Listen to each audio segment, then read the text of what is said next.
My friend, today we're going to be talking about pattern recognition. Very simply said, if you've watched the other videos in this series, you will know that the fretboard is really cool. It has 3 quadrants onto which we move our fingers. Well, these are just warm-ups to get used to playing our different patterns. 1, 2, 3, 4, 1, 2, 3, 4. Half steps, the smallest instance in the Western ear. When we go to 5, 6, 7, 8, we get our secondary quadrant. And then we have our 9, 10, 11, and 12, which makes up all the way to our octave. Therefore, if you do anything down here, you can do it up here. But you gotta remember that that is your octave. It also sounds good to do open notes. The techniques that we have, like trills or pops, pull-offs, hammer-ons, or even like that kind of Les Claypool primacy hammer-on slap, Vic Rutan kind of stuff, it all takes a lot of time. Start clocking those hours now. But the idea is, if you utilize tools like the circle of fifths, C major, G major, D major, A major, E major, B major, F sharp major, C sharp major, and you have a understanding of the fretboard in these 3 quadrants, being able to go, okay, E, F, F sharp, G, and you can get all the way up to the 12th fret by saying them sharp, and then going down and saying them flats, then you've got pretty good recognition of at least one string. Guess what? There's like 24 hours in a day. Take 5 minutes and do it once, every day, for a month. You will know it, I swear. So the next thing is technique. When you have something like our pop technique we just talked about and our pull-off technique, using the thumb and any one of these fingers, really. You can use them all. They're all good, even if you're doing multiple pops. You get to a point where you hear C, C, G, G, D, D, and then you can do your octaves. And you see how rhythm is starting to be devised. Bass is a percussive instrument. So being able to lay down, let's say, like a bluegrass groove is really cool because it allows you the opportunity to use all the notes that are from the scale, playing a C major, playing a G major, yada yada, and going through do bam bam bam. Well, if you could do 3, slide up from 5 to 7, 5 to 7, and then go down 5 to 7. Well, gee golly whiz, you could do that in any key. F could do that. G could do that. That's why learning the circle of fifths is groovy. That's how you practice the practice of practicing. So just that lick is a pattern. Let's try it in the key of C, G, D, L, through the circle of fifths. Here we go.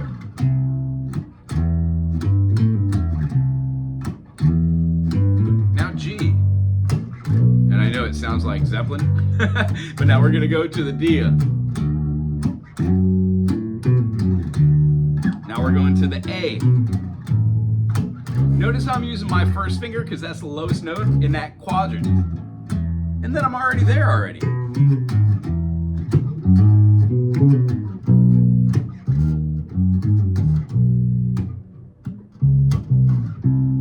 C could go to F, F could go to B flat could go to E flat to A flat, D flat, G flat, and then B.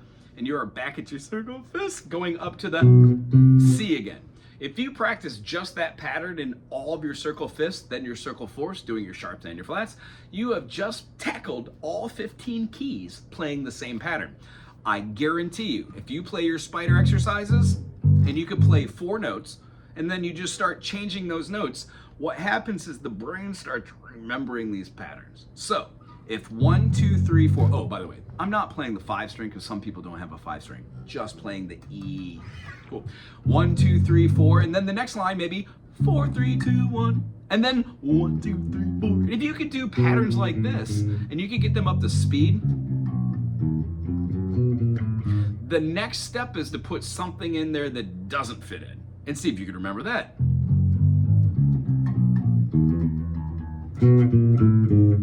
If you walk away from that, can you go back and go do do do do do do do do? If you can, that means that you can remember 13 or 14 notes. What happens if you practice this every day for 5 minutes? You can remember thousands of notes in all different orders. And here's the great grand thing. As a bass player, playing too many notes is, outside the pocket. You want to be in the pocket. So if the groove was C major, that's all you need. It has a pop and a downward slide. If you did it in minor, you would just get rid of that major third. That's the first step in becoming a groovy bass player, at least holding down the pocket, and then worry about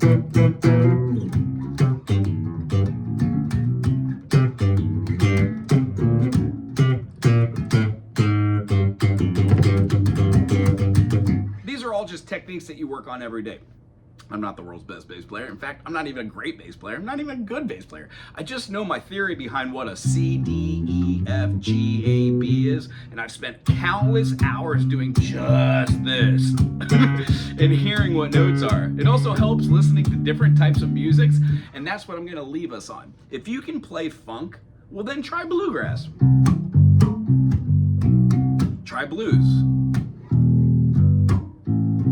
If you could do that, maybe try world music or bossa nova. What you'll find is almost all the concepts from bass playing bleed over into each one. And when you know all the genres, gee golly whiz, are you just a versatile bass player? I hope that you enjoyed this in the intermediate series. If you did, thumbs up, subscribe, put something cool in the comment section, and we'll see you for our next one. Aloha.